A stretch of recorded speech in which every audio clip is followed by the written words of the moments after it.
نصلی و نسلم علی رسول الکریم اما بعد فاعوذ باللہ من الشیطان الرجیم بسم اللہ الرحمن الرحیم ان الدین عند اللہ الاسلام آمنت باللہ صدق اللہ العظیم ان اللہ و ملائکتہ یصلون علی النبی یا ایھا الذین آمنوا صلوا علیہ وسلموا تسلیما الصلاۃ والسلام علیکہ سیدی یا رسول اللہ الصلاۃ والسلام علیکہ سیدی یا حبیب اللہ۔ آج 8 رمضان مبارک ہے اور آج کا عنوان ہے اسلام ہی ذریعہ نجات ہے۔ یقیناً بہت سارے ادیان کچھ آسمانی اور کچھ لوگوں کے اپنے جس میں بت پرست وغیرہ یہ ادیان شامل ہیں۔ آسمانی دینوں میں دین مسیحیت ہے، یہودیت ہے اور اسلام ہے، تو ان تمام مذاہب میں سے اگر کوئی ذریعہ نجات ہے اور دین حق ہے تو وہ دین اسلام ہے، کیونکہ اللہ خالق کائنات نے دین اسلام کو ہی پسند کیا ہے رسول اللہ صلی اللہ علیہ وآلہ وسلم کے لیے۔ اللہ خالق کائنات نے قرآن مجید فرقان حمید میں ارشاد فرمایا الیوم اکملت لکم دینکم، کہ آج کے دن میں نے تم پر تمہارا دین مکمل کر دی ہے، واتممت علیکم نعمتی، اور اپنی نعمت تم پر پوری کر دی ہے، ورضیت لکم الاسلام دینا، اور تمہارے لیے جو دین پسند کیا ہے وہ دین اسلام ہے۔ تو یہ اللہ خالق کائنات کا پسندیدہ جو دین ہے وہ دین اسلام ہی ہے، اور قیامت تک حضور علیہ الصلوۃ والسلام اس کے نبی ہیں۔ تو سمجھ میں یہ بات آتی ہے کہ اب دوسرے جتنے بھی مذاہب ہیں ان کا تعلق ختم، اگرچہ اس اپنے دور میں وہ سچے تھے، حق تھے، لیکن اب قیامت تک رسول اللہ صلی اللہ علیہ وآلہ وسلم کا ہی دین چلے گا۔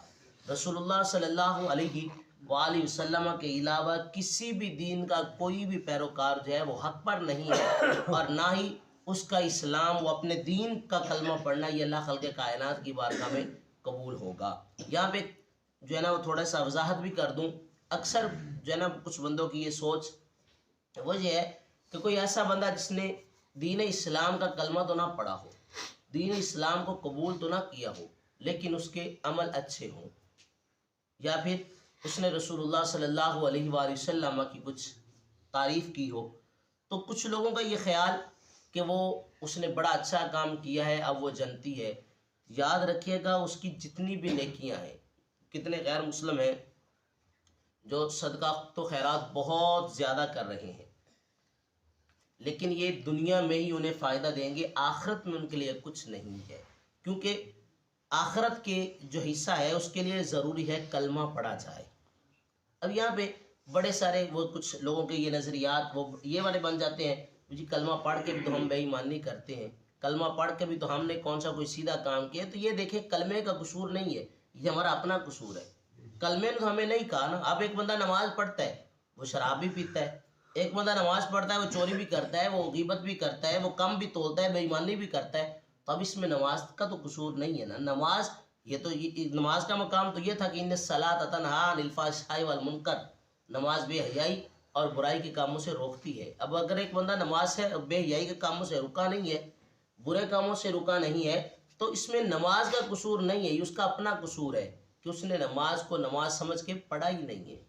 اب اگر ایک بندہ کلمہ پڑھتا ہے اور کلمہ پڑھنے کے باوجود وہ ملاوٹ کرنے سے باز نہیں آتا، کلمہ پڑھنے کے باوجود وہ بے ایمانی سے باز نہیں آتا، تو اس میں کلمے کا قصور نہیں ہے۔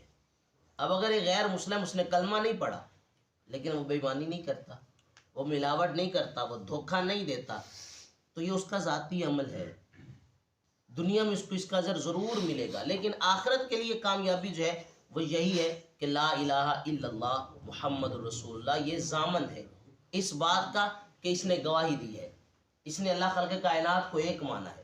تو کوئی بھی غیر مسلم اس کی جتنی بھی بڑی کوئی نیکی ہوگی، چاہے اس نے رسول اللہ صلی اللہ علیہ وآلہ وسلم کے جتنی ہی بڑی تعریف کیوں نہ کی ہوگی، وہ دنیا میں تو اسے فائدہ دے گا، لیکن اس کی وجہ سے ہم یہ فتویٰ لگائیں کہ یہ بندہ جو ہے یہ جنتی ہے، تو یہ ہمارے جو ہے نا ہمارے لیے یہ بات زیب نہیں دیتی۔ ہاں میں نے اکثر یہ بات عرض کی ہے، اللہ خالق کائنات وہ کائنات کا مالک ہے، وہ چاہے نا تو سارے کافروں کو جنت میں بھیج دے، کوئی بندہ اعتراض ہی نہیں کر سکتا، اور سارے مسلمانوں کو جہنم میں بھیج دے، اگرچہ وہ ایسا کرے گا نہیں، لیکن وہ کائنات کا مالک ہے.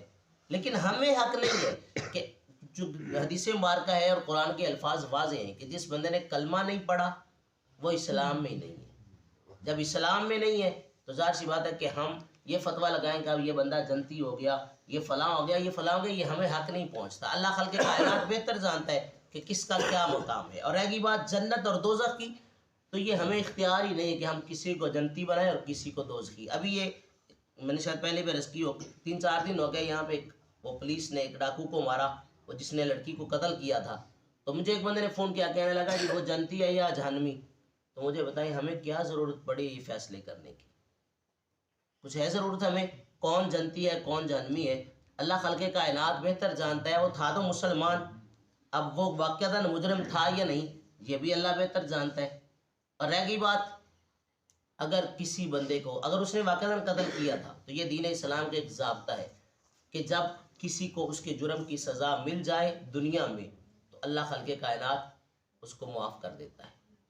وہ ایک صحابی تھے، ان سے کچھ غلطی ہوئی، انہوں نے رسول اللہ صلی اللہ علیہ وآلہ وسلم کی بارگاہ میں اقرار کیا، انہیں سزا مل گئی. اب ایک صحابی نے کہا کہ یہ کیسا صحابی ہے جس نے یہ کام کر لیا؟ تو رسول اللہ صلی اللہ علیہ وسلم نے غصہ کیا، فرمایا جیسی توبہ اس نے کی ہے ایسی توبہ کسی نے بھی نہیں کی. چونکہ اسے سزا مل گئی، جب سزا مل گئی تو بات ختم. تو اس لیے یہ ہمیں ایسی سوچ رکھنا کہ یہ بندہ جنتی ہے یہ جنتی نہیں ہے، تو یہ ہمارے پاس کوئی پیمانہ ہی نہیں ہے. ہمارے پاس پیمانہ ہے صرف اور صرف دین اسلام. اب ایک بندے کا اگر ظاہراً وہ اسلام کے مطابق ہے، ایک بندے کا ظاہراً اس نے دین اسلام کو مانا ہے، کلمہ پڑھا ہے، نماز پڑھتا ہے، تو ہمیں جو ہے اس کے بارے میں اچھا گمان ہی کرنا چاہیے کہ یہ بندہ جنتی ہے. اب اگر اللہ خالق کائنات بہتر جانتا ہے کہ اسے جنت کا مقام دے گا یا جون سا بھی مقام دے گا، یہ اللہ خالق کائنات ہی بہتر جانتا ہے.